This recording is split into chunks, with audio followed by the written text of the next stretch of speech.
छठवां अध्याय संपूर्णम। भगवान विष्णु की नाभि से कमल का प्रादुर्भाव, स्वेच्छावश ब्रह्मा जी का उससे प्रकट होना, कमलनाथ के उद्गम का पता लगाने में असमर्थ ब्रह्मा का तप करना, श्री हरि का उन्हें दर्शन देना, विवादग्रस्त ब्रह्मा विष्णु के बीच अग्नि स्तंभ का प्रकट होना तथा उसके ओर छोर का पता न पाकर उन दोनों का उसे प्रणाम करना। ब्रह्मा जी कहते हैं, देवर्षि, जब नारायण देव जल में शयन करने लगे उस समय उनकी नाभि से भगवान शंकर के इच्छावश सहसा एक उत्तम कमल प्रकट हुआ जो बहुत बड़ा था। उसमें असंख्य नाल दंड थे।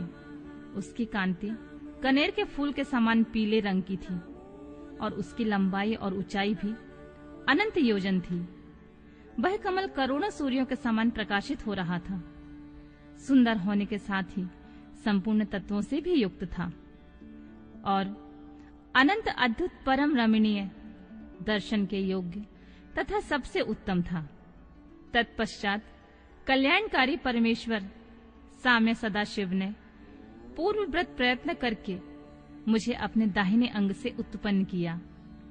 मुने, उन महेश्वर ने मुझे तुरंत ही अपनी माया से मोहित करके नारायण देव के नाभि कमल में डाल दिया और लीला पूर्वक मुझे वहां से प्रकट किया।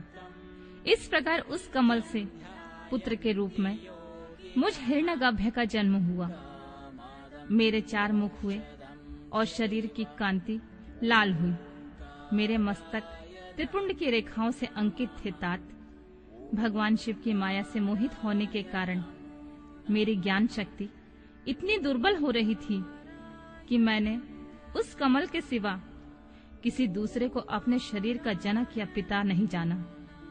मैं कौन हूँ, कहाँ से आया हूँ, मेरा क्या कार्य है, मैं किसका पुत्र होकर उत्पन्न हुआ हूँ और किसने इस समय मेरा निर्माण किया है। इस प्रकार संशय में पड़े हुए मेरे मन में यह विचार उत्पन्न हुआ, मैं किस लिए इस मोह में पड़ा हुआ हूँ जिसने मुझे उत्पन्न किया है। उसका पता लगाना तो बहुत सरल है। इस कमल पुष्प का जो पत्रयुक्त नाल है उसका उद्गम स्थान इस जल के भीतर नीचे की ओर है। जिसने मुझे उत्पन्न किया है वह भी पुरुष वही होगा, इसमें कोई संशय नहीं है। ऐसा निश्चय करके मैंने अपने को कमल से नीचे उतारा। मुने, मैं उस कमल की एक एक नाल में गया और सैकड़ों वर्षों तक वहां भ्रमण करता रहा, किंतु कहीं भी उस कमल के उद्गम का उत्तम स्थान मुझे नहीं मिला। तब मैं पुनः संशय में पड़कर उस कमल पुष्प पर जाने को उत्सुक हुआ और नाल के मार्ग से उस कमल पर चढ़ने लगा।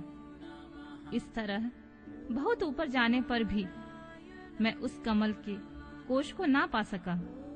उस दशा में मैं और भी मोहित हो उठा। मुने, उस समय भगवान शिव की इच्छा से परम मंगलमयी उत्तम आकाशवाणी प्रकट हुई जो मेरे मोह का विध्वंस करने वाली थी। उस वाणी ने कहा, तपस्या करो। उस आकाशवाणी को सुनकर मैंने अपने जन्मदाता पिता का दर्शन करने के लिए उस समय पुनः प्रयत्न पूर्वक 12 वर्षों तक घोर तपस्या की। तब मुझ पर अनुग्रह करने के लिए 4 भुजाओं और सुंदर नेत्रों से सुशोभित भगवान विष्णु वहां सहसा प्रकट हो गए। उन परम पुरुष ने अपने हाथों में शंख चक्र गदा और पद्म धारण कर रखे थे। उनके सारे अंग सचल जलधर के समान श्याम कांति से सुशोभित हो रहे थे। उन परम प्रभु ने सुंदर पीतांबर पहन रखा था। उनके मस्तक और अंगों में मुकुट आदि महामूल्यवान शोभा आभूषण पाते थे। उनका मुखारविंद प्रसन्नता से खिला हुआ था। मैं उनकी छवि पर मोहित हो रहा था। वे मुझे करोड़ों कामदेवों के समान मनोहर दिखाई दिए। उनका यह अत्यंत रूप देखकर मुझे बड़ा आश्चर्य हुआ। वे सांवली और सुनहरे आभा से उद्दासित हो रहे थे। उस समय उन सब तत्व रूप सर्वथा सर्वात्मा 4 भुजा धारण करने वाले महाभाव नारायण देव को वहां उस रूप में अपने साथ देखकर मुझे बड़ा हर्ष हुआ। तदंतर उन नारायण देव के साथ मेरी बातचीत आरंभ हुई। भगवान शिव की लीला से वहां हम दोनों में कुछ विवाद छिड़ गया। इसी समय हम लोगों के बीच में एक महान अग्नि स्तंभ प्रकट हुआ।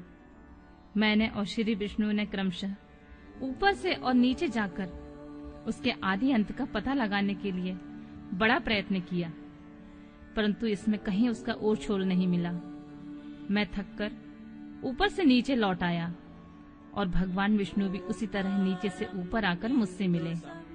हम दोनों शिव की माया से मोहित थे। श्री हरि ने मेरे साथ आगे पीछे और अगल बगल में परमेश्वर शिव को प्रणाम किया। फिर वे सोचने लगे, यह क्या वस्तु है? इसका स्वरूप का निर्देश नहीं किया जा सकता, क्योंकि ना तो इसका कोई नाम है और ना कर्म ही है। लिंग रहित तत्व ही वहां लिंग भाव को प्राप्त हो गया था। ध्यान मार्ग में भी इसके स्वरूप का कुछ पता नहीं चलता। इसके बाद मैं और श्री हरि दोनों ने अपने चित्त को स्वस्थ करके उस अग्नि स्तंभ को प्रणाम करना आरंभ किया। हम दोनों बोले, महाप्रभु, हम आपके स्वरूप को नहीं जानते।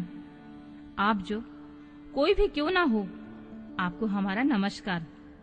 महेशान, आप शीघ्र ही हमें अपने यथार्थ रूप का दर्शन कराइए। मुनि श्रेष्ठ इस प्रकार अहंकार से आविष्ट हुए। हम दोनों ही वहां नमस्कार करने लगे। ऐसा करते हुए हमारे 100 वर्ष बीत गए।